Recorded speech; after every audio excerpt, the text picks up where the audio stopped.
Ferrari better than Mercedes at the start? Wolff, it depends on the turbo and hardware. The new Formula One regulation cycle opened with a 1-2 finish for Mercedes, which had been the favorite since before the start of pre-season testing. Despite numerous discussions over the alleged PU irregularity, the Brackley-based team did its job and won its battle both on and off the track. Russell and Antonelli, who finished the Australian Grand Prix in first and second place respectively, were satisfied with the result and the work done so far. The Briton is clearly the main contender for the world title, while the young Italian will still have a lot of growing to do to challenge his teammate. Wolff, a good start, but our competitors will hunt US. Obviously, Toto Wolff was absolutely delighted with the result, with Mercedes having the best start to its season. We're pleased to leave Melbourne on this note. It's fantastic to see Mercedes back at the top of the standings in this opening race of the season. The team has done an extraordinary job to put our package in such a strong position in Australia. Seeing us secure a solid 1-2 finish with the season ahead of us means we can hopefully try to fight for the World Championship. Competition from Ferrari has been significant for the Silver Arrows, with the other top teams also looking to close the gap over the course of the season, even though the latter is an important one. It will take a lot of hard work, and we know our rivals will be chasing us, but this is exactly how we wanted to start the year. Congratulations to the entire team, the drivers, and everyone involved in this result. The British team principal then briefly addressed the issue of departures and the initial battle with Ferrari. We knew they were strong off the start, and that's what happened. It was a real battle between Charles and George at the start. And yes, Kimi was a bit unlucky because the battery wasn't at the level it should have been, and on both cars to a certain extent. So both Russell and Antonelli had a battery charging issue just before the start, which affected them. Although it's worth highlighting Ferrari's advantage at the start, due to a smaller turbo than the one designed in Brixworth. At one point, it was a three-way fight with the two Ferraris and George, and in the end, Kimi caught up. So for me, the prevailing feeling is that we now have a fight with Ferrari. The concern we had was that it wasn't exciting in terms of the fight, the thrust, and the overtaking style, which actually made it quite interesting to watch on a track that's particularly energy-challenged. Reliability was also discussed, given that 3 of the 6 available PU ancillaries on Antonelli's W17 have already been replaced.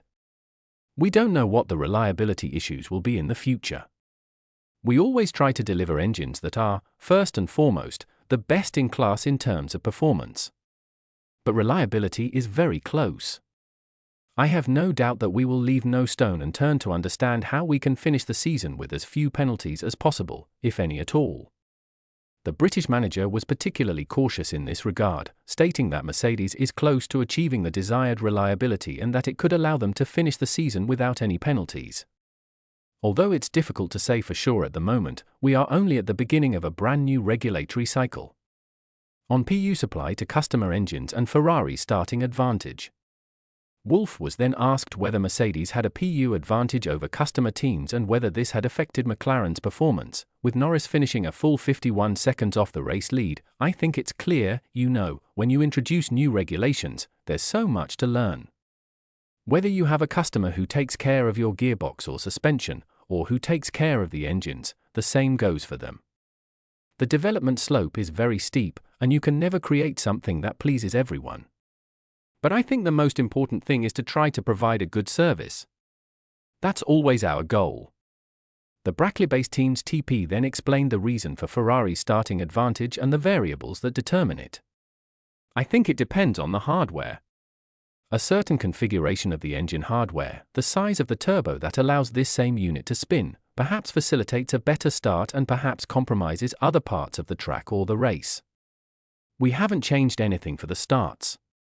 This is because the Mercedes PU has different characteristics than the Ferrari one, with a larger turbo offering other pros and cons. Wolff then briefly returned to the problems faced before the start and the dangers inherent in the new procedures. I was happy we started, even though the battery wasn't fully charged on either car. When you watch the pre-start with the engine running, you think, damn. I hope everyone manages to leave the starting position without any massacres. So I think it went pretty well for a first time. Antonelli's weekend and the new F1. And on Antonelli's weekend, he risked jeopardizing his weekend with a nasty crash in FP3. He's literally learning the hard way, which makes him stronger. He was very, very strong on Friday and was there on Saturday too. The accident happened, and it can happen. And I think it's a miracle that the mechanics managed to get the car back on track for qualifying.